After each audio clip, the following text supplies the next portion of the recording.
Your 40s aren't just another decade, they're your financial multiplier years. The actions you take now will either compound into millions or leave you scrambling in your 60s. There is no middle ground.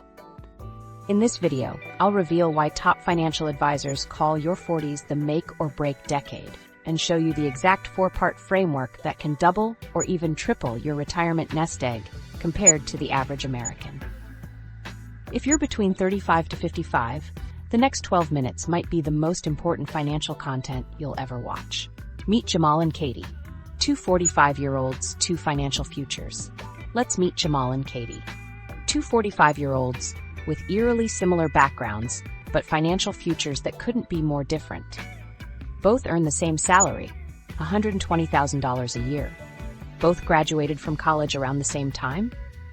Both have two kids. Both started their careers with entry-level salaries around $40,000. But that's where the similarities end. When we peek into their financial lives today, we see two distinct paths forming.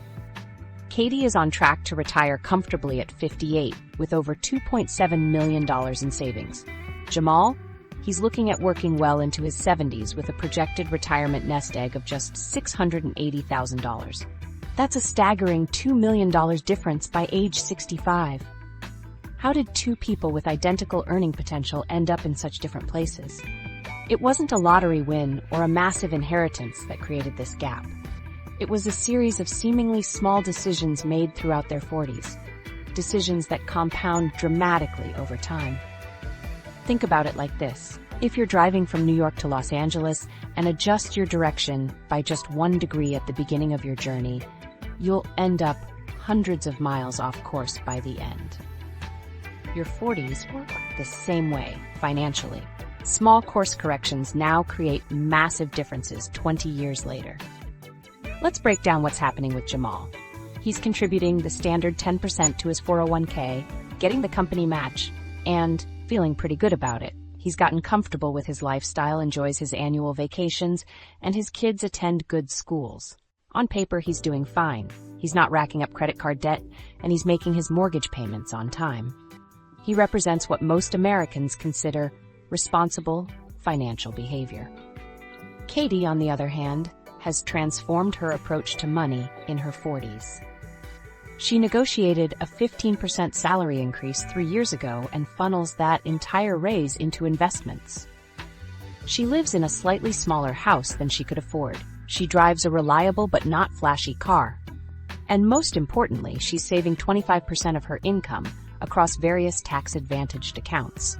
She's also built a side business that generates $15,000 a year in additional income. What's fascinating is that both Jamal and Katie started in nearly identical positions at age 40. They had similar savings, about $180,000, similar incomes, and similar expenses. But over just 5 years, their financial trajectories have diverged dramatically. Throughout this video, we'll track 4 specific metrics that explain this growing gap: savings rate, investment allocation, debt management, and income growth. These 4 numbers tell us everything we need to know about where someone will end up financially.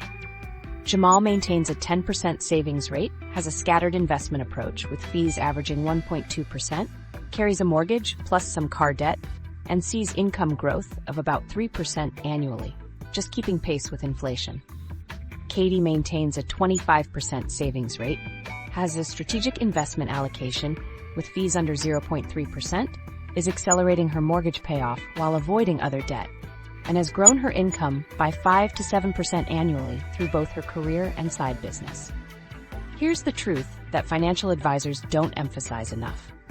Most of you watching right now are somewhere between Jamal and Katie. You're making some smart moves, but probably leaving some big opportunities on the table. The good news: you still have time to make adjustments that will dramatically impact your financial future. Your 40s aren't just another decade in your financial journey. They're what I call the make or break decade. Financial decisions you make in your 40s have 3 to 5 times the impact of identical decisions made in your 30s. Why? 3 powerful forces converge. First, you're at your peak earning potential with more money to direct toward wealth building than ever before. Second, you still have 20+ years for compound interest to work its magic before retirement. And third, you've gained the wisdom and life experience to make better financial choices. Think about it this way. If you invest $10,000 at age 45, it could grow to about $43,000 by age 65, assuming 7% returns. That same $10,000 invested at age 55 would only grow to about $22,000. The decisions you make in your 40s literally have twice the impact of the same decisions made just 10 years later. What's even more eye-opening is that a 1% improvement in your investment returns during your 40s, just 1%, can translate to over $100,000 in additional retirement savings. That's the power of making the right moves during this critical decade. Throughout this video, we'll compare Jamal and Katie's approaches across 4 critical areas that determine whether you're headed for financial heaven or hell. First, income optimization, how they approach their careers, salary negotiations, and creating additional income streams during their peak earning years. Second, retirement acceleration, how they structure their investments, manage fees, and utilize tax-advantaged accounts to maximize growth. Third, expense management, how they handle major life costs like housing, children's education, and supporting aging parents without derailing their financial progress. And fourth, financial road mapping, how they track their progress, set meaningful targets, and adjust their strategies to stay on course. The choices Jamal and Katie make in these 4 areas explain that massive $2 million difference in their retirement outcomes. And the most shocking part? Neither of them feels like they're making extreme sacrifices. Katie doesn't feel deprived, and Jamal doesn't feel extravagant. Yet their futures will look completely different. I want to be clear about something important. This isn't about judging anyone's choices. There's no moral superiority in having more money saved for retirement. However, there is a harsh reality we need to address. The financial decisions you make in your 40s will dramatically impact the quality of life you experience in your 60s, 70s, and beyond. Most Americans severely underestimate how much money they'll need in retirement. They assume Social Security will cover most expenses. It typically replaces only about 40% of pre-retirement income. They don't factor in healthcare costs that can exceed $300,000 per couple in retirement. And they don't consider the emotional toll of financial stress in what should be your golden years. The gap between Jamal and Katie isn't just about numbers on a spreadsheet. It represents fundamentally different futures. Katie is building a future where work becomes optional. Jamal is creating a future where work remains necessary, potentially well into his 70s. So which path are you on right now? Are you building toward financial heaven like Katie, or are you unwittingly setting yourself up for financial hell like Jamal? The truth is, most people don't know because they've never calculated the long-term impact of their current financial habits. The peak earning paradox, why most people waste their highest income years. Now, here's where this story takes an unexpected turn. Your highest earning decade is likely the same decade you're most likely to waste that extra income. Despite reaching peak earning potential in their 40s, only 23% of Americans actually leverage this financial advantage. Think about that for a second. We're talking about the majority of people literally leaving hundreds of thousands of dollars on the table without even realizing it. Your 40s represent a unique financial sweet spot in your career trajectory. By this point, you've accumulated valuable experience, developed expertise in your field, and likely climbed several rungs up the corporate ladder. This combination creates the perfect storm for earning potential. You're experienced enough to command higher compensation, but still young enough to have plenty of runway ahead. But here's the paradox that trips up most professionals. Just as income reaches its highest point, lifestyle inflation kicks into high gear. That promotion comes with a bigger paycheck, but also a bigger house, a nicer car, and more expensive vacations. Instead of leveraging this income surge to build wealth, many professionals simply expand their spending to match their new earnings level. Let's look at how this plays out between our 2 case studies. Jamal falls into the classic trap of lifestyle inflation. Each time he receives his modest 3% annual raise, his spending expands to absorb it. New golf clubs here, a kitchen renovation there, and pretty soon every additional dollar is already spoken for. Jamal feels he's earned these upgrades after years of hard work, and there's certainly nothing wrong with enjoying the fruits of your labor. But this mindset prevents him from capitalizing on his peak earning years. Katie, on the other hand, takes a completely different approach. While she does allow for some lifestyle improvements, she strategically channels most of her income growth toward building wealth. Remember how she negotiated that 15% salary increase? Instead of upgrading her lifestyle by 15%, she maintained her existing spending habits and directed that additional income straight into investment accounts. But Katie's approach to maximizing her peak earning years goes beyond just salary negotiation. What truly separates her financial trajectory from Jamal's is her understanding that income diversification is just as important as investment diversification. 3 years ago, Katie identified a gap in her industry where her expertise could be valuable outside her day job.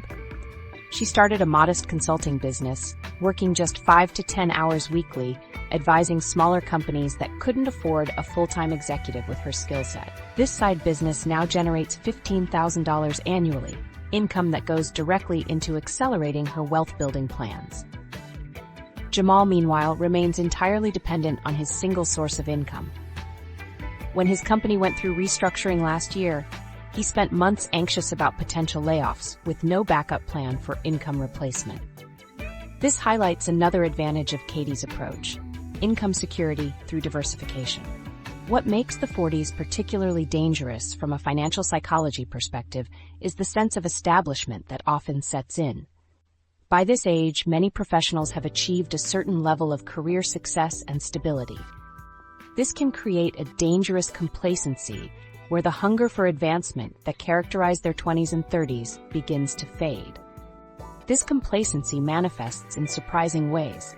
Studies show that only 23% of workers in their 40s actively negotiate their salaries, compared to higher percentages among younger workers. There's a tendency to accept the status quo, to feel satisfied with modest annual increases rather than pushing for significant advancement. The psychological comfort of feeling established often leads to a passive approach to income growth, precisely when you have the most leverage to maximize it. The financial impact of this complacency is staggering. Consider that the average professional with a passive approach to career advancement might see standard annual increases of around 3%. Meanwhile, those who actively negotiate, seek promotions, or develop additional skills can experience income growth of 15% or more. Over the course of a decade, this difference compounds dramatically. For example, a professional starting their 40s at $100,000 with standard 3% increases will earn about $1.3 million over that decade. Their counterpart who grows their income at 7% annually through active career management will earn over $1.5 million, a difference of $200,000 before we even consider investment returns on that additional income. This is where the multiplication effect becomes so powerful. Your 40s aren't just about earning more, they're about creating a compounding machine for your future. Every additional dollar earned and invested during this critical decade has approximately 20 to 25 years to grow before a typical retirement age. That's why income optimization in your 40s has such an outsized impact on your final retirement outcome. What's particularly tragic about the peak earning paradox is that most people don't recognize the opportunity they're missing. They're focused on daily tasks, meeting immediate responsibilities, and perhaps making marginal improvements to their financial situation.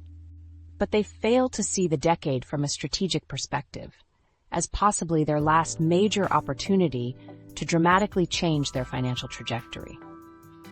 So what's the income optimization strategy most professionals miss during their peak earning years? It's not just negotiating better salaries or earning promotions, though those are important. The real game changer is creating multiple income streams beyond your primary job. This doesn't necessarily mean working 80-hour weeks or launching a full-scale business. Katie's approach of dedicating 5 to 10 hours weekly to consulting work represents a sustainable model that doesn't sacrifice work-life balance. Other professionals might develop rental income, create digital products based on their expertise, or monetize skills and hobbies they already possess. The beauty of developing additional income streams in your 40s is that you're likely at the peak of your skill development and professional network. You have expertise that others value, connections who can open doors, and the credibility that comes with experience.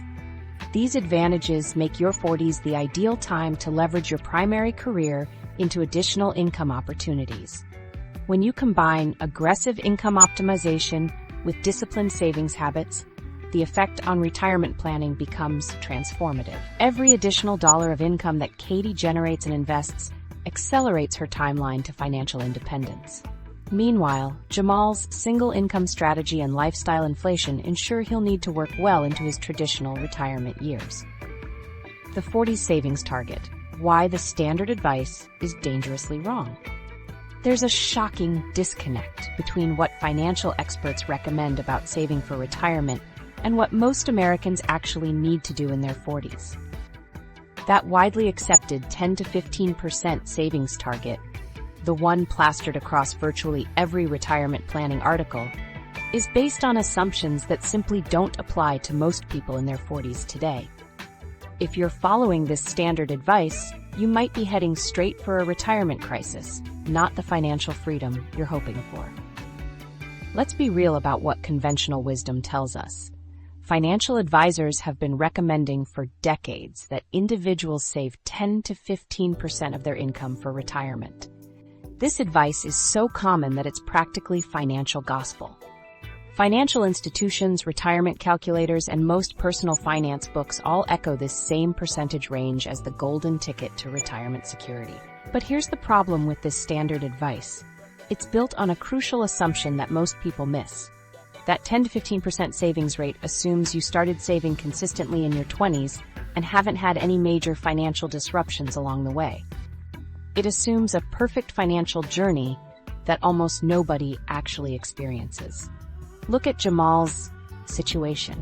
He's diligently saving that recommended 10% in his 401k, feeling confident he's following expert advice. He checks that mental box labeled retirement planning and moves on with his life. But this approach is dangerously insufficient for where he is right now. The truth is, most Americans in their 40s haven't been consistently saving since their 20s.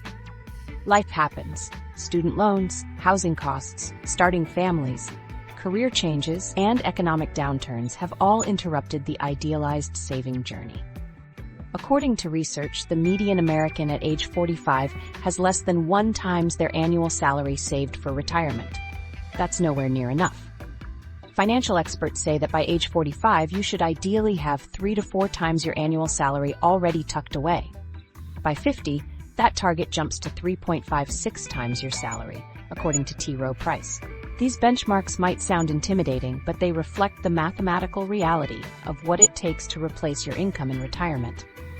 Here's why the standard advice fails.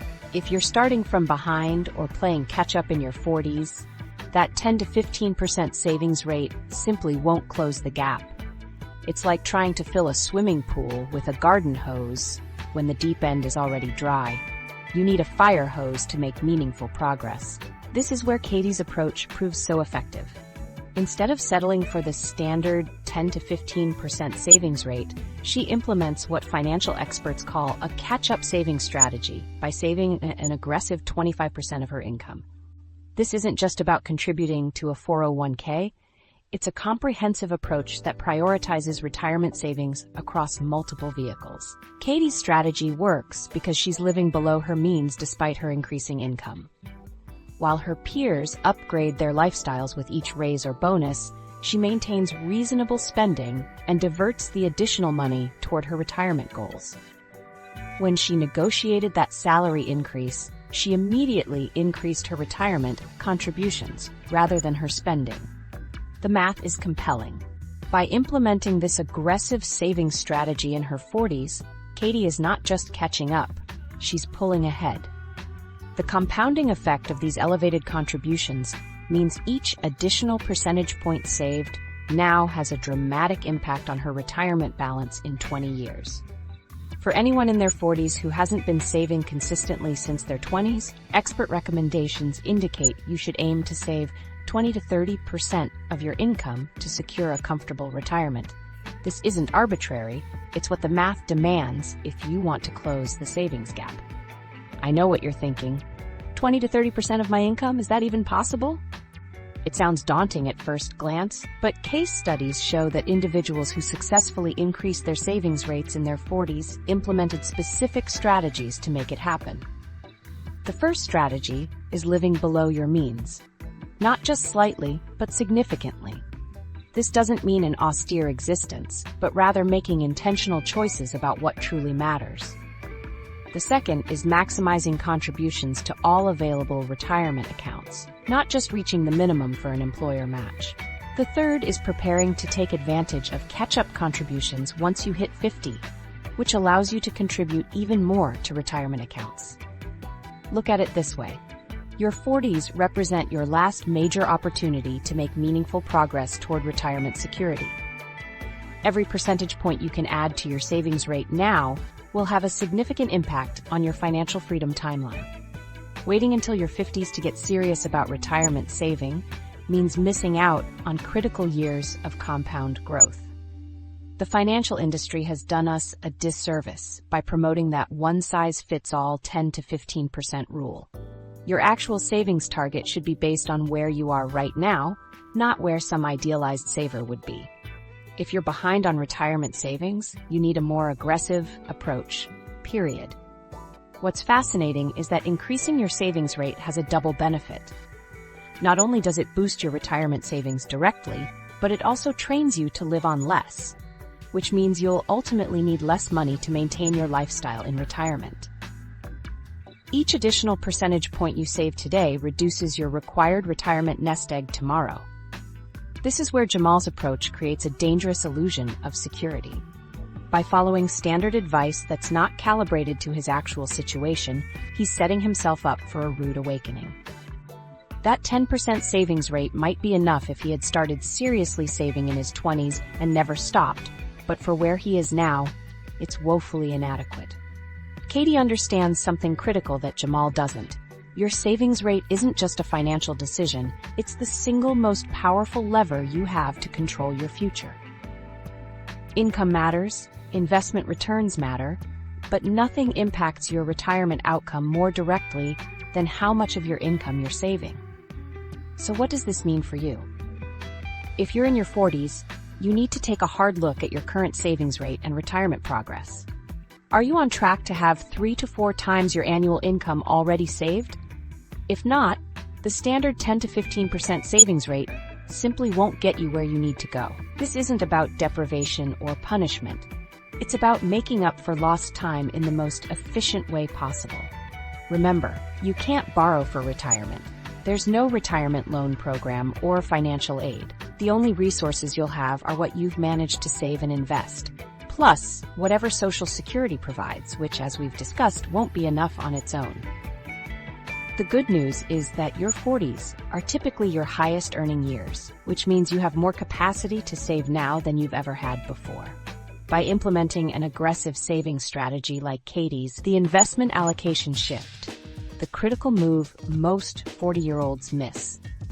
Having more money to save is only half the equation. What you do with those savings changes everything. You might be diligently saving 25% of your income like Katie, but if your investments are stuck in the same allocation you set up a decade ago, you're essentially leaving money on the table. Here's the truth. Your investment strategy at 45 should look significantly different than it did at 35. Yet 71% of people never make this critical adjustment. The difference could mean retiring 5 years earlier or working well into your 70s. Let's look at what's happening with Jamal and Katie's investment approaches. While Katie has methodically rebalanced her portfolio as she's progressed through her 40s, Jamal's investments resemble a financial junk drawer, a random collection of accounts opened at different times with different advisors, all charging hefty fees with no cohesive strategy. Jamal's approach is unfortunately common. He set up his 401k allocation when he started his job and basically left it on autopilot. He occasionally adds new investments based on hot tips from colleagues or financial news, resulting in a scattered portfolio with overlapping investments and no clear strategy. Worse, he's paying an average of 1.2% in fees across his various accounts without even realizing it. Katie, on the other hand, recognizes that investment allocation isn't a set-it-and-forget-it decision. She conducts an annual portfolio review where she examines her overall investment strategy. This disciplined approach allowed her to identify and eliminate redundant investments and high-fee funds. She systematically reduced her average investment fees from 1.2% to just 0.3%, a seemingly small change that will save her over $100,000 in lifetime fees. This fee reduction isn't just about saving a little money, it's about dramatically improving her long-term returns. Every percentage point you pay in fees is directly subtracted from your investment returns. By cutting her fees by nearly a full percentage point, Katie essentially gave herself an instant 0.9% increase in annual returns without taking on any additional investment risk. But Katie's investment evolution goes beyond just cutting fees. She's implementing what financial experts call a glide path strategy. This approach recognizes a fundamental truth about investing. Your risk tolerance should gradually shift as you age and approach retirement. The glide path concept is straightforward but powerful. In your younger years, you can afford to be more aggressive with your investments because you have decades to weather market volatility. As you enter your 40s, you still have a substantial investment horizon of 20-plus years, but it's time to begin a strategic shift towards slightly more conservative allocations. For Katie, this meant adjusting from a 90-10 split, 90% stocks, 10% bonds in her 30s, to a more balanced 80-20 approach in her 40s. This subtle shift reduces her portfolio's overall volatility while still providing strong growth potential. She's not playing it too safe like some of her peers who prematurely shift to overly conservative allocations, nor is she maintaining the ultra-aggressive approach that worked in her 30s, but now exposes her to unnecessary risk. Jamal, meanwhile, hasn't adjusted his allocation in years. His portfolio still resembles what worked for him in his early 30s, leaving him exposed to more volatility than is optimal for someone his age. The difference between Jamal and Katie's approach will become especially apparent during market downturns, where Katie's slightly more balanced portfolio will experience less dramatic swings. Beyond the basic stock-bond allocation, Katie has also implemented sophisticated tax-efficient investment strategies that Jamal has completely overlooked. She recognizes that it's not just how much your investments earn that matters. It's how much you get to keep after taxes. One key strategy Katie implemented was utilizing her health savings account, HSA, as a stealth retirement account. While most people use their HSA for current medical expenses, Katie pays those costs out of pocket while maximizing contributions to her HSA, allowing it to grow tax-free for retirement. This triple tax advantage, tax-deductible contributions, tax-free growth, and tax-free withdrawals for qualified expenses, makes it arguably the most powerful retirement savings vehicle available. Katie also practices tax loss harvesting, strategically selling investments that have declined in value to offset capital gains in her portfolio. This technique allows her to reduce her taxable investment income while maintaining her overall investment strategy. It's a sophisticated approach that Jamal has never considered, and it saves Katie thousands in taxes each year that she can reinvest. Another significant difference in their approaches is international exposure. While Jamal's portfolio is heavily concentrated in domestic stocks, Katie has strategically increased her international exposure to about 30% of her equity holdings. This diversification gives her access to growth opportunities in emerging markets while reducing her overall portfolio risk through geographic diversification. The payoff from these strategic allocation changes is substantial. By age 65, Katie's more balanced, tax-efficient, and globally diversified portfolio will likely outperform Jamal's by hundreds of thousands of dollars. not because she took more risk or got lucky with stock picks, but because she implemented a thoughtful, evolving strategy appropriate for her age and goals. So what should your investment allocation look like at 45 versus 35? While individual circumstances vary, here are the key shifts most people should consider. First, slightly reduce your stock allocation. Moving from a 90-10 stock-bond mix to something closer to 80-20 provides a better balance between growth and stability as you enter your mid-40s. Second, increase your international exposure to capture global growth opportunities.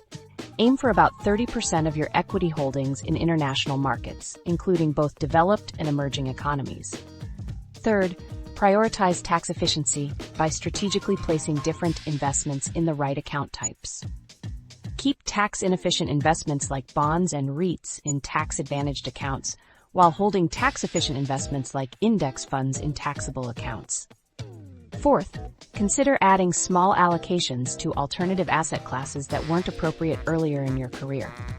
This might include real estate investment trusts, REITs, or Treasury inflation-protected securities, TIPS, to provide additional diversification. Finally, ruthlessly eliminate high-fee investments from your portfolio. Every dollar you save in fees goes directly to increasing your retirement balance. Target a weighted average expense ratio of 0.3% or less across all your investments. The most important principle here is that your investment strategy must evolve as you age. The allocation that perfectly suited your needs and goals at 35 simply isn't optimal at 45. By making these strategic adjustments, you're not just managing investment risk, you're maximizing the growth potential of every dollar you've worked so hard to save. Retirement account maximization, the hidden opportunities after 40. Strategic investing is crucial, but even the perfect allocation can't maximize your retirement potential if your money isn't in the right accounts. The strategies that work for everyone else simply won't cut it for high earners in their 40s. What most financial advisors won't tell you is that there are completely legal loopholes that can shelter an extra $20,000 from taxes each year. Opportunities that 88% of Americans leave on the table. Let's get real about retirement accounts. Most 40-somethings understand the basics. 401ks, traditional IRAs, and maybe Roth IRAs. But that's just scratching the surface of what's possible. These standard options form the foundation, but the difference between basic contributions and advanced account maximization could literally mean working 5 extra years. Jamal's approach to retirement accounts perfectly illustrates what most people do. He contributes just enough to his company 401k to get the employer match. He figures that 6% contribution with a 3% match is doing retirement right. He's heard about IRAs but hasn't bothered setting one up because he assumes his income is too high to qualify for tax benefits. And when it comes to HSAs, they're just for medical expenses in his mind. Katie, meanwhile, is playing chess while Jamal plays checkers. She maxes out her 401k completely, not just to the match, but to the full annual limit. But that's just her starting point. She's also implemented a backdoor Roth IRA strategy that allows her to circumvent the income limitations that would normally prevent high earners like her from contributing to a Roth IRA. Here's how Katie's backdoor Roth works. She makes non-deductible contributions to a traditional IRA, which has no income limits for contributions, only for deductibility, then promptly converts those funds to a Roth IRA. This conversion allows her to enjoy tax-free growth and tax-free withdrawals in retirement, even though her income would typically disqualify her from direct Roth contributions. But Katie's retirement account strategy goes even deeper. She recognizes that her health savings account isn't just for current medical expenses. It's actually what financial planners call a stealth retirement account with unparalleled tax advantages. HSAs offer a triple tax benefit that no other retirement account can match. Tax-deductible contributions, tax-free growth, and tax-free withdrawals for qualified medical expenses. Instead of using her HSA for current medical costs, Katie pays those out of pocket and keeps receipts. She invests her HSA funds aggressively, allowing them to grow tax-free for decades. In retirement, she can either use the money for healthcare costs, which typically increase as we age, or reimburse herself for decades of documented medical expenses, essentially taking tax-free withdrawals for any purpose. For 2024, she's taking full advantage of the family contribution limit of $7,750 to her HSA, another bucket of tax-advantaged savings that Jamal completely overlooks. What's even more impressive is how Katie is already planning for her 50s. She knows that once she turns 50, the IRS allows for significant catch-up contributions to retirement accounts. In 2024, these catch-up provisions will allow her to contribute an additional $7,500 to her 401k and an extra $1,000 to her IRA annually. She's already budgeting for these increased contributions, recognizing that her 50s will be her final opportunity to supercharge her retirement savings. Jamal, on the other hand, isn't even aware these catch-up provisions exist. He's missing out on powerful tax-advantaged savings opportunities that become available later in his career, precisely when he'll be at his peak earning potential and most able to benefit from them. Let's break down the math of their different approaches. Jamal's annual retirement contributions: 401k, 6% of $120,000 equals $7,200 plus $3,600 employer match. Total annual retirement savings, $10,800. Katie's comprehensive retirement strategy: 401k, maximum contribution equals $22,500. Backdoor Roth IRA, $6,500. HSA, $7,750. Total annual retirement savings, $36,750 plus employer match. That's a difference of over $25,000 in annual retirement contributions. Even accounting for Jamal's employer match, Katie is putting away more than 3 times what Jamal saves each year. Over the course of just 10 years in their 40s, that difference compounds to hundreds of thousands of dollars. But the true power of Katie's approach isn't just in the amounts she's saving, it's in how she's structuring those savings for maximum tax efficiency now and in retirement. Katie understands the concept of tax-efficient account sequencing, a strategy that's particularly powerful for high earners in their 40s. She's creating what financial planners call tax diversification by building 3 buckets of money. 1. Tax-deferred accounts, traditional 401k, where she gets tax breaks now, but will pay taxes on withdrawals. 2. Tax-free accounts, Roth IRA, HSA, where she pays taxes now, but gets tax-free growth and withdrawals. 3. Taxable brokerage accounts for additional investments once she's maxed out tax-advantaged options. This diversification gives Katie incredible flexibility in retirement. She can strategically withdraw from different accounts to minimize her tax burden each year based on her income needs and tax situation. For example, in years when her income might be higher, she can lean more heavily on tax-free Roth withdrawals. In lower income years, she might take more from her tax-deferred accounts, paying taxes at a lower rate. This approach can save tens of thousands in taxes over the course of retirement. Another advanced strategy Katie employs is planning her withdrawal sequence. She knows that in retirement, the most tax-efficient approach is generally to withdraw from taxable accounts first, followed by tax-deferred accounts, and finally tax-free accounts. This sequencing maximizes the tax-free growth potential of her Roth and HSA investments. What's truly remarkable about Katie's comprehensive approach is that it's not just about saving more, it's about saving smarter.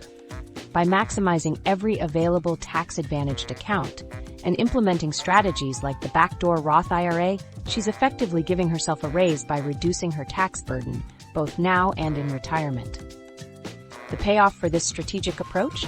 Not just a larger nest egg, but one that's structured to provide maximum flexibility and tax efficiency throughout retirement.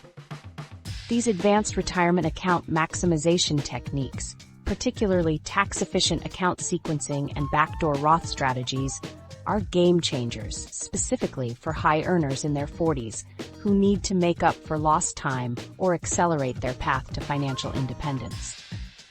The college funding trap: how your kid's education can destroy your retirement. Just when you've optimized your retirement accounts, the college brochures start arriving in the mail. Suddenly, you're facing one of the toughest financial dilemmas of your 40s: your retirement security versus your children's education. This choice isn't just difficult, it's potentially devastating if approached incorrectly. A shocking 68% of parents prioritize college savings over their retirement funds, a decision that could cost them hundreds of thousands in lost retirement savings. In your 40s, this conflict intensifies as your kids approach college age just as you hit your peak earning and saving years. The timing couldn't be worse from a financial planning perspective. College costs have skyrocketed, with many families now facing tuition bills exceeding $30,000 per year just for in-state public universities. And private schools can cost double or triple that amount. Let's see how our case studies handle this challenge. Jamal, determined to give his children the best start in life, has committed to fully funding their college education at prestigious private universities. He's proud of this decision and sees it as non-negotiable. After all, what kind of parent wouldn't do everything possible for their kids' future? To make this happen, Jamal has significantly reduced his retirement contributions. He's also taking out Parent Plus loans to cover what his savings couldn't. These federal loans are in his name, not his children's, and they'll follow him well into his retirement years. Jamal believes this sacrifice is worth it because his kids won't have student loan debt. Katie takes a fundamentally different approach. She's implemented what financial advisors call the oxygen mask principle. Just like on airplanes where you secure your own mask before helping others, Katie prioritizes her retirement security first before allocating resources to college funding. This doesn't mean Katie isn't helping with college costs. She's been strategically using 529 plans since her children were young, contributing consistent but moderate amounts. These tax-advantaged education accounts allow for tax-free growth and withdrawals when used for qualified education expenses. The key difference? Katie never compromised her retirement contributions to fund these accounts. "My kids have time on their side," Katie explains. "They have decades to pay off reasonable student loans, but I only have a limited window to secure my retirement." Katie's approach might seem less generous on the surface, but let's examine the long-term impact on both families. Jamal's children graduate debt-free, a significant advantage in their early working years. However, as Jamal approaches his 60s, his reduced retirement savings force him to continue working.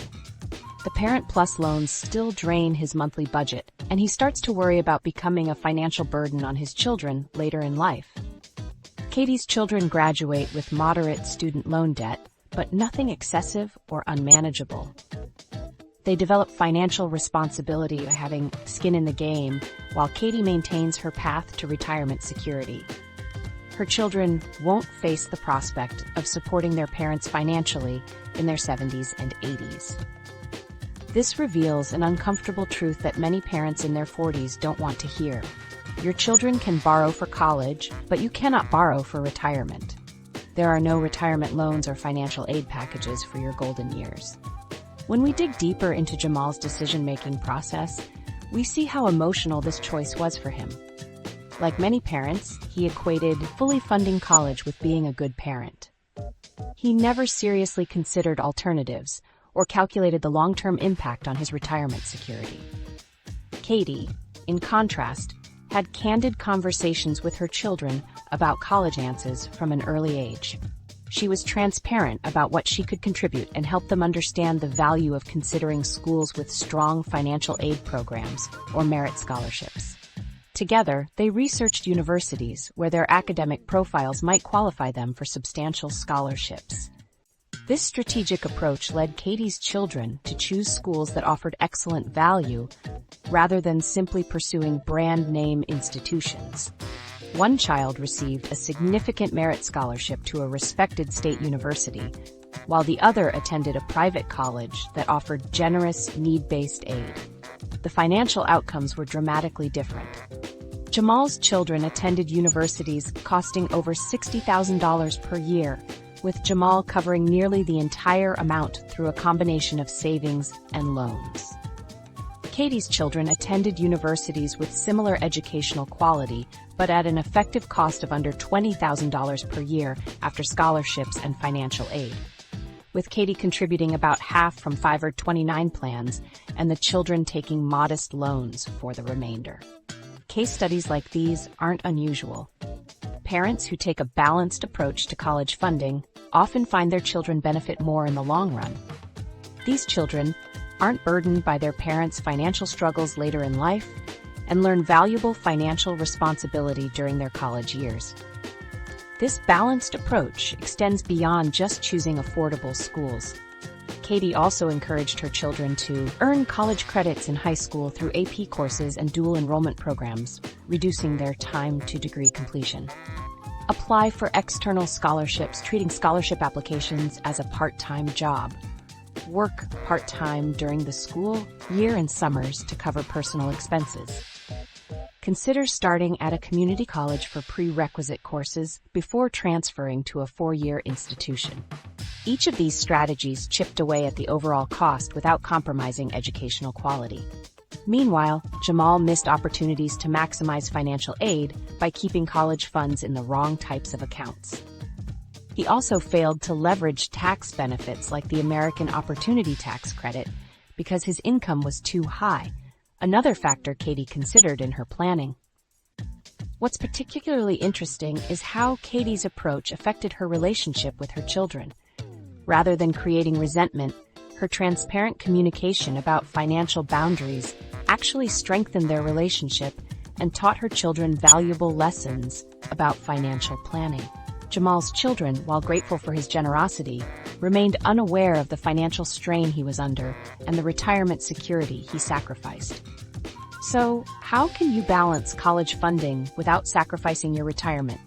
First, secure your retirement foundation before allocating resources to college savings. This means maximizing retirement contributions before funding 529 plans or other education accounts. Second, use 529 plans strategically, but don't overfund them. These plans offer excellent tax advantages, but come with penalties if not used for education. Many financial advisors recommend funding them to cover 40 to 60% of projected college costs, not 100%. Third, involve your children in the financial planning process early. Help them understand the real costs of different college options and the long-term implications of student loan debt. This isn't about limiting their dreams, but ensuring they make informed choices. Fourth, research schools with strong financial aid programs rather than focusing solely on sticker prices. Many prestigious private universities offer generous need-based aid that can make them comparable to or even cheaper than state schools for certain families. Fifth, consider alternative pathways like starting at community colleges, choosing schools where your child's academic profile might earn merit scholarships, or even exploring work-study programs that reduce overall costs. The key insight from comparing Jamal and Katie's approaches is that partial college funding paired with strong retirement saving often creates better outcomes for both parents. The sandwich generation squeeze, supporting parents without sacrificing your future. Just as you're starting to get those college expenses under control, a new financial pressure may be creeping into your life from an unexpected direction. What happens when your parents, the people who once supported you through every stage of life, suddenly need significant financial help, just as you're hitting your peak earning years? This sandwich generation squeeze is silently derailing retirement plans across America, and the way you handle it could make or break your financial future. The statistics paint a sobering picture. Nearly half of adults in their 40s are financially supporting both their children and their aging parents simultaneously. This dual financial responsibility creates a pressure cooker situation that can quickly derail even the most carefully planned retirement strategy. For many people in their 40s, this challenge arrives without warning.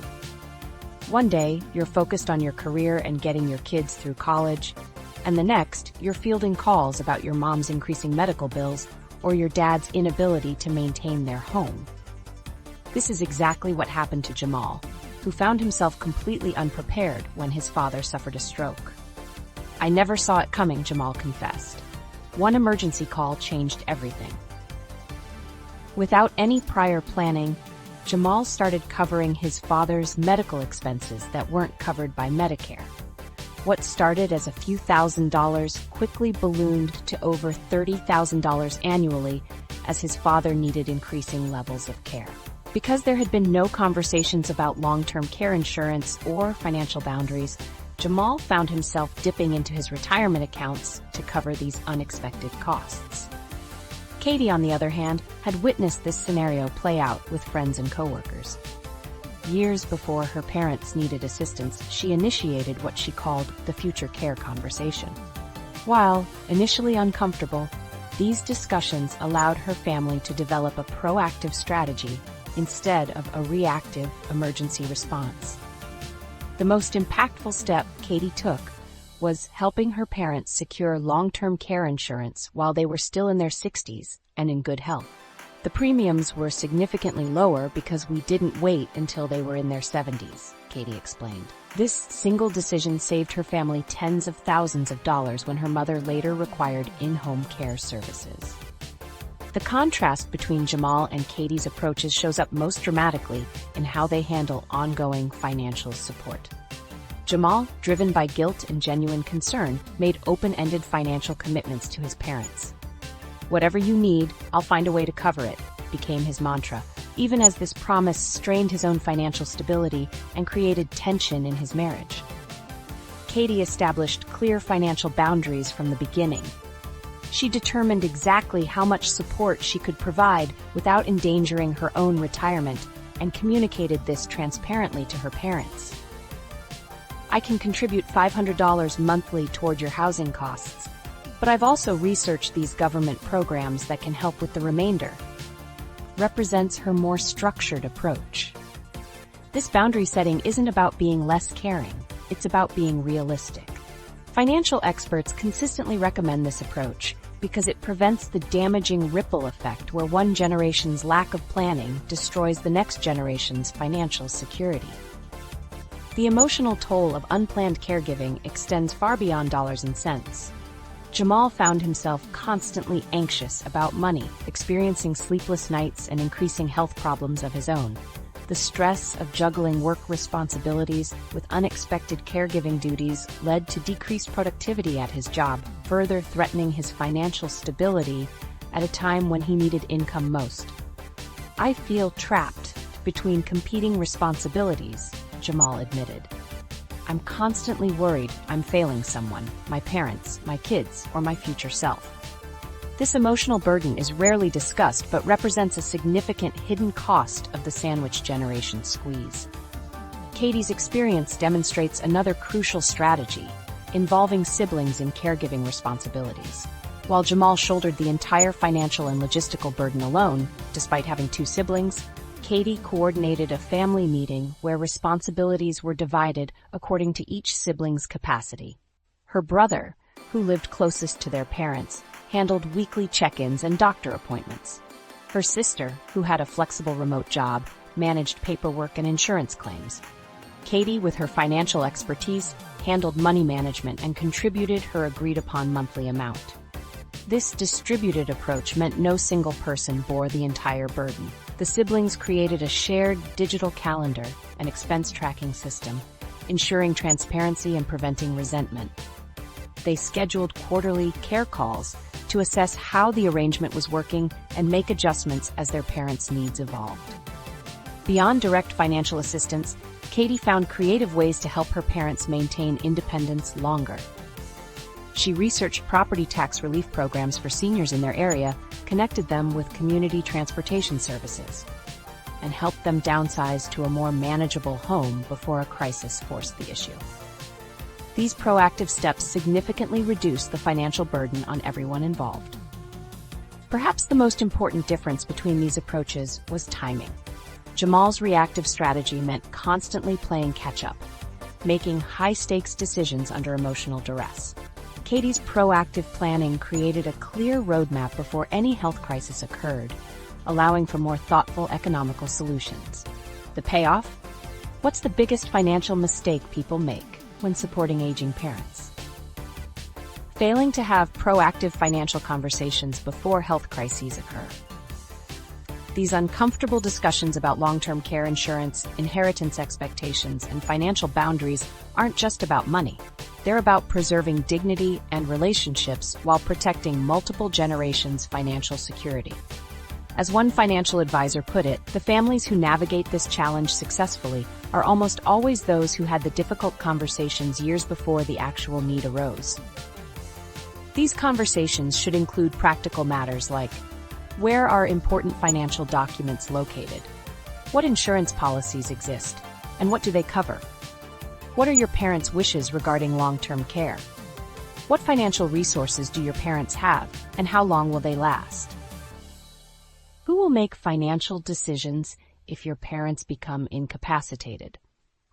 For those already in the sandwich generation squeeze, it's not too late to improve your situation. Start by assessing exactly how much financial support you're providing and determine if this amount is sustainable without compromising your retirement. Explore all available resources, from government programs to community services, and don't underestimate the importance of involving siblings or other family members in both the conversations and the responsibilities. Remember that supporting aging parents isn't just a financial challenge, it's also logistical and emotional. Sometimes the most valuable help you can provide involves coordinating services, researching options, or simply being an advocate during medical appointments. These contributions require time, but not necessarily money. For those who haven't yet faced this challenge, the message is clear. Start planning now. Have conversations with your parents about their financial situation and long-term care plans while they're still healthy. Research long-term care insurance options, keeping in mind that premiums increase dramatically with age, and create your own financial buffer to prepare for this potential responsibility without derailing your retirement plans. The tax optimization window, the $100,000 opportunity most 40-somethings miss. While creating a financial buffer for family care is crucial, there's another financial leak that's silently draining your wealth. Did you know that during your peak earning years, you could be overpaying taxes by more than $100,000 across your 40s? This decade opens a critical tax optimization window that, once closed, you can never get back. Your 40s represent a unique tax planning sweet spot. You're earning more than ever before, which means you're also paying more taxes than ever before. But here's the thing. You're also in the perfect position to implement advanced tax strategies that most people completely miss. This is where Jamal and Katie's approaches diverge dramatically. Jamal, like most Americans, takes a passive approach to taxes. He collects his W-2, uses standard deductions, and maybe contributes to his retirement account. That's it. Come April, he's just hoping not to owe additional taxes, completely unaware that he's leaving thousands of dollars on the table every single year. Katie, on the other hand, sees taxes as a game to be won. She understands that tax avoidance, legal strategies to reduce taxes, is completely different from tax evasion, illegal non-payment. She's built a comprehensive tax strategy that saves her between $7,000 and $12,000 annually, money that goes straight to building her wealth instead of funding government programs. Let's look at some of the specific tax strategies Katie implements that Jamal completely misses. First, there's tax loss harvesting. When investments in Katie's taxable accounts temporarily decline in value, she doesn't panic. Instead, she strategically sells these securities at a loss, which she can use to offset capital gains elsewhere in her portfolio. This technique alone saves her thousands in capital gains taxes each year, especially in market downturns. What most people don't realize is that investment losses can be valuable tax assets when used strategically, Katie explained to her financial advisor. I'm not just building wealth through gains, I'm also leveraging inevitable market dips to reduce my tax burden. Another powerful strategy in Katie's arsenal is timing her Roth conversions. Unlike Jamal, who keeps all his retirement savings in traditional pre-tax accounts, Katie periodically converts portions of her traditional IRA to a Roth IRA. She's strategic about when she does this, targeting years when her income might be temporarily lower, perhaps when she takes an extended vacation or has a slower period in her consulting business. By paying taxes on the converted amount during a lower income year, she's essentially buying future tax-free growth at a discount. This strategy requires careful planning and projection, but for high earners like Katie, the long-term tax savings can be substantial. One of Katie's most significant tax advantages comes from her side business. While Jamal sees his consulting work as just a way to earn extra income, Katie recognizes it as a powerful tax planning tool. She's formed an LLC for her business and meticulously tracks all related expenses, from her home office space to business travel, professional development courses, and even a portion of her internet and phone bills. "My business isn't just an income source," Katie told her tax professional. "It's a legitimate tax reduction strategy that allows me to write off expenses I'd incur anyway, but with significant tax benefits." Katie also incorporates charitable giving into her tax strategy, but in a much more sophisticated way than simply writing checks to organizations. She's set up a donor-advised fund, which allows her to make a large charitable contribution in high-income years, receive the full tax deduction immediately, and then distribute those funds to charities over time. This approach gives her both the immediate tax benefit and the flexibility to support causes she cares about on her own timeline. Another area where Katie excels is timing major purchases and medical expenses. She bunches deductible expenses into specific tax years whenever possible. If she knows she'll have some elective medical procedures, she'll schedule them for the same tax year to maximize the chance of exceeding the threshold for deducting medical expenses. Similarly, she times major business purchases to align with years when her income is particularly high. Jamal, meanwhile, spreads his deductible expenses across tax years without any strategic consideration, missing opportunities to exceed thresholds that would make these expenses deductible. The cumulative impact of Katie's tax strategies is staggering. Over the course of her 40s, she'll save well over $100,000 in taxes compared to Jamal's passive approach. That's $100,000 that goes directly into building her wealth rather than to the IRS. And because she invests these savings, the true long-term impact is even greater due to compound growth. Let's put this in perspective. If Katie saves $10,000 in taxes each year throughout her 40s and invests that money at a 7% average annual return, by the time she reaches age 60, those tax savings alone will have grown to over $315,000. That's enough to fund several years of retirement or cover a significant portion of healthcare costs later in life. The most impactful tax optimization strategies for high earners in their 40s include strategic Roth conversions during lower income years, aggressive tax loss harvesting during market downturns, and maximizing business deductions from side hustles or consulting work.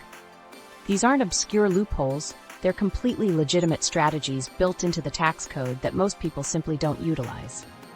What makes these strategies particularly powerful in your 40s is that you're likely earning enough to make them worthwhile, but you still have enough time before retirement for the benefits to compound significantly.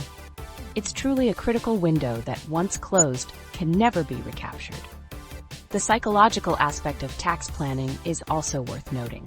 Many people, like Jamal, view taxes as something that happens to them, an inevitable burden they simply have to bear. Katie views taxes as an area where strategic planning and informed decisions can dramatically change outcomes. This shift in mindset is often what separates those who build significant wealth from those who don't. It's also important to understand that tax planning isn't a one-time event. Katie reviews her tax strategy quarterly, making adjustments based on changes in her income, the market, and tax laws.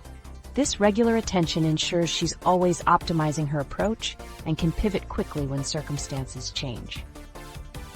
The tragedy is that most high-earning professionals in their 40s are completely missing these opportunities.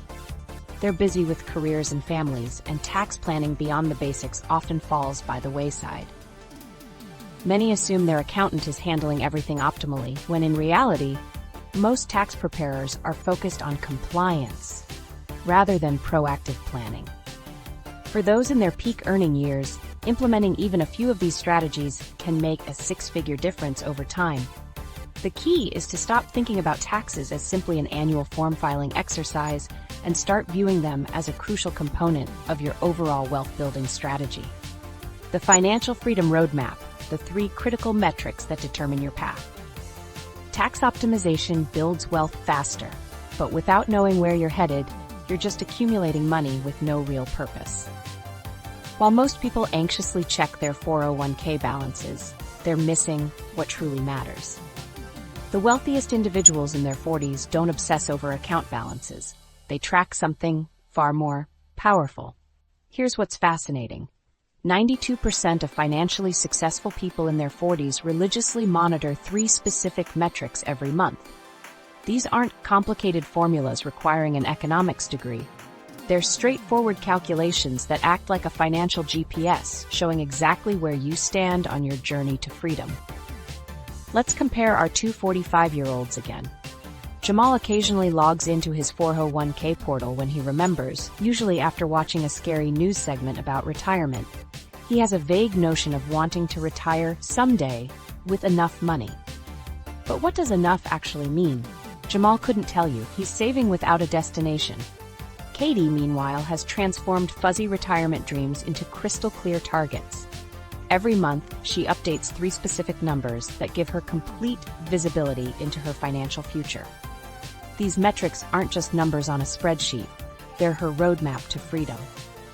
The first critical metric Katie tracks is her financial independence, FI ratio.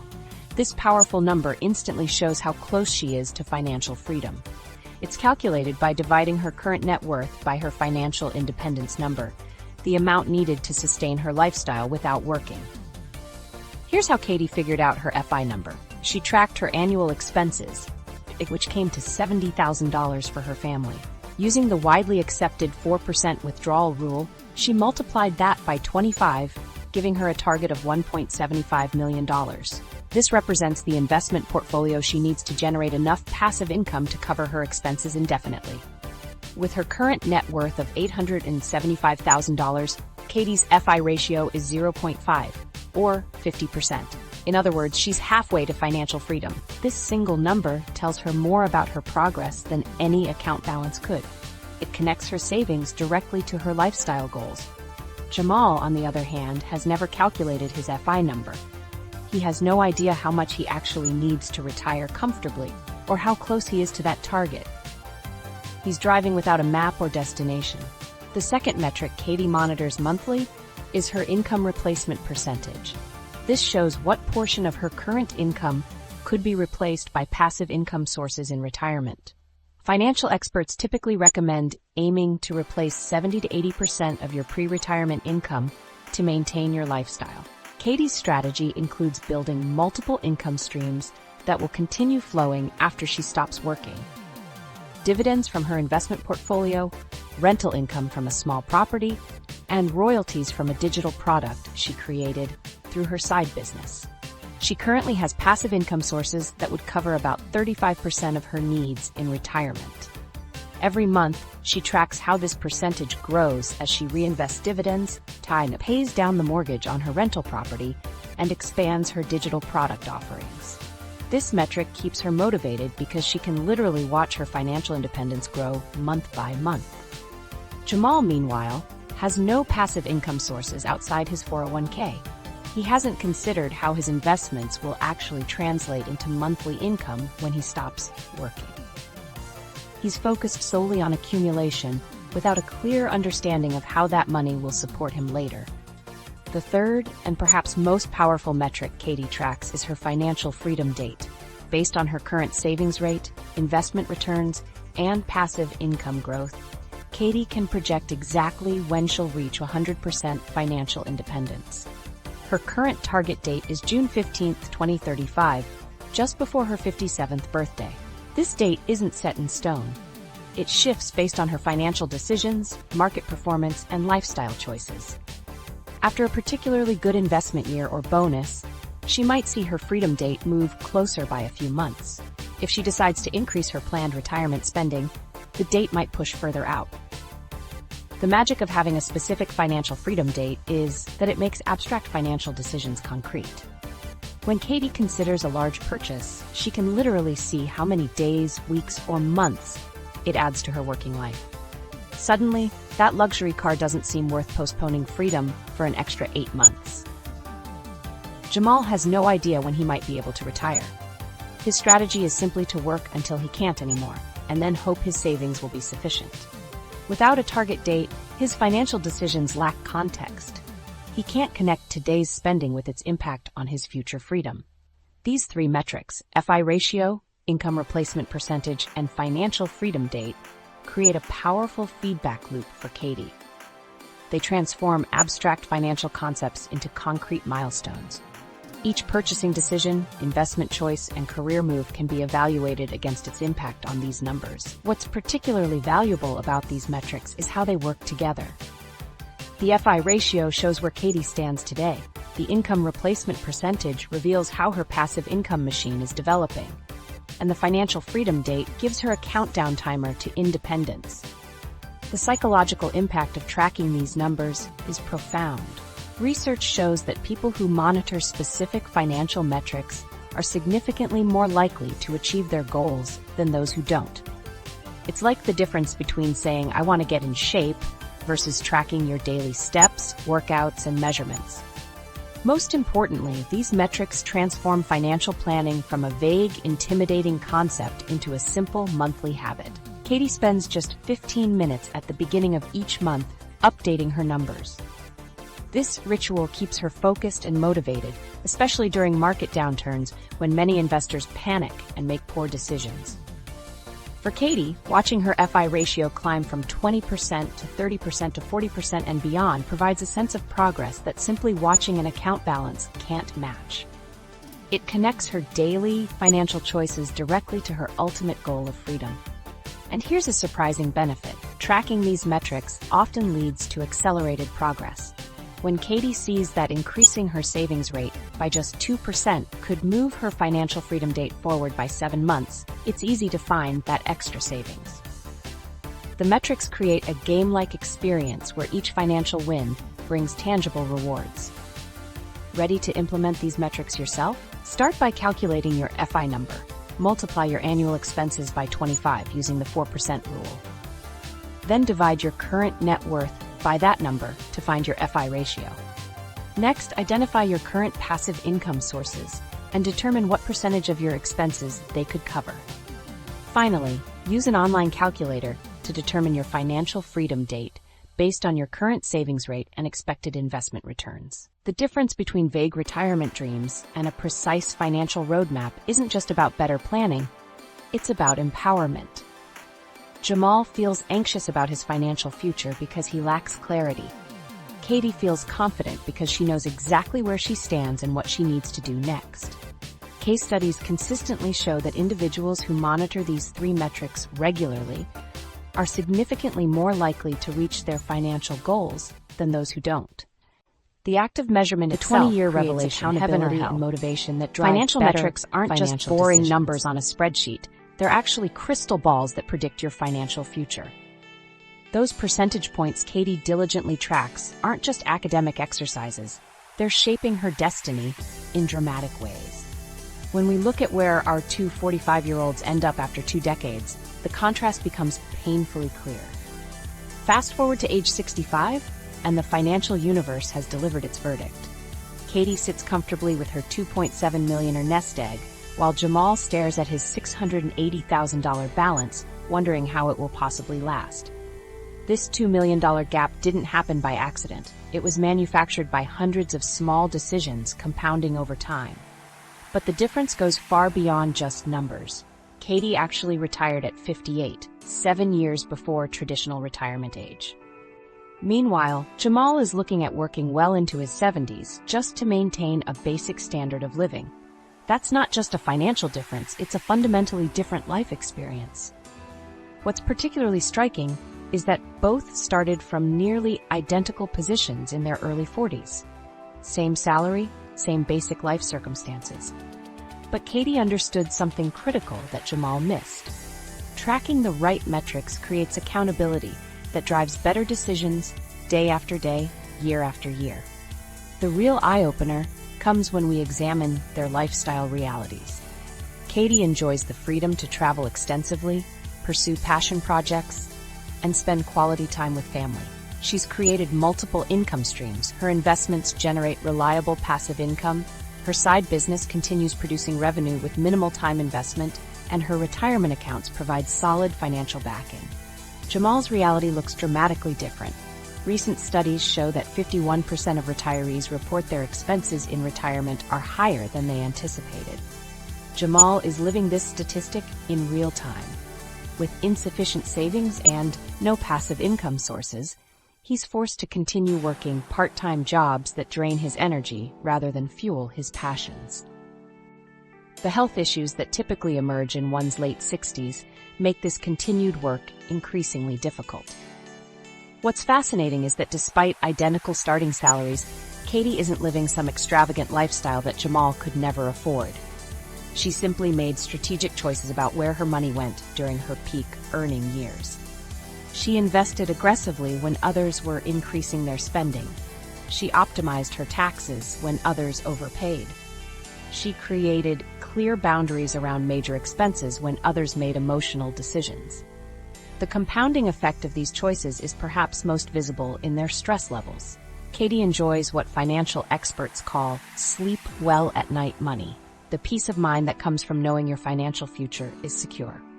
Jamal experiences what researchers have identified as financial stress syndrome, the constant anxiety about money that impacts both mental and physical health. So how can you tell which path you're currently on? Are you headed toward financial heaven like Katie, or financial hell like Jamal? There are 3 clear indicators that separate these paths.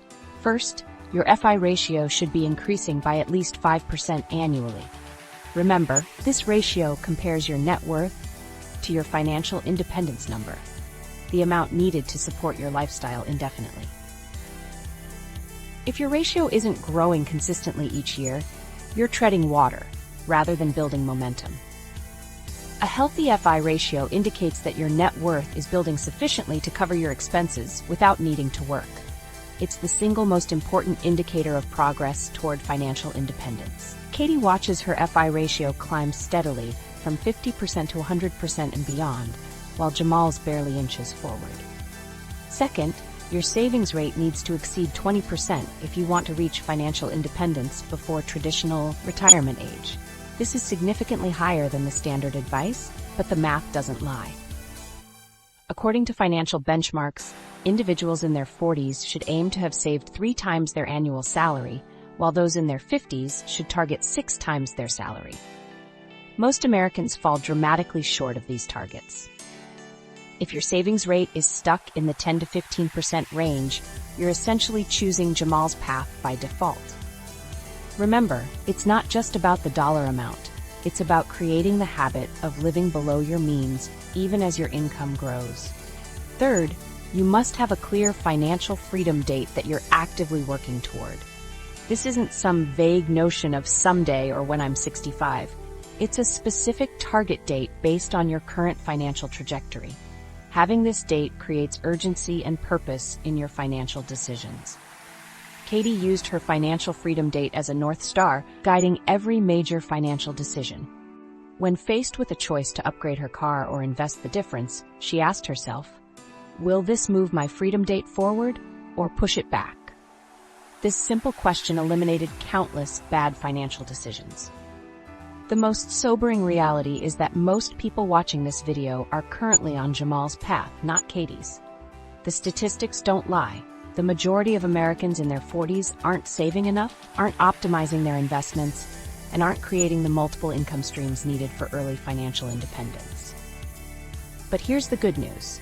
You can change paths starting today. Your 40s represent your last opportunity to make changes that don't require dramatic lifestyle sacrifices. Wait until your 50s, and the math becomes much more painful. So here's my challenge to you. This week, calculate your 3 key metrics.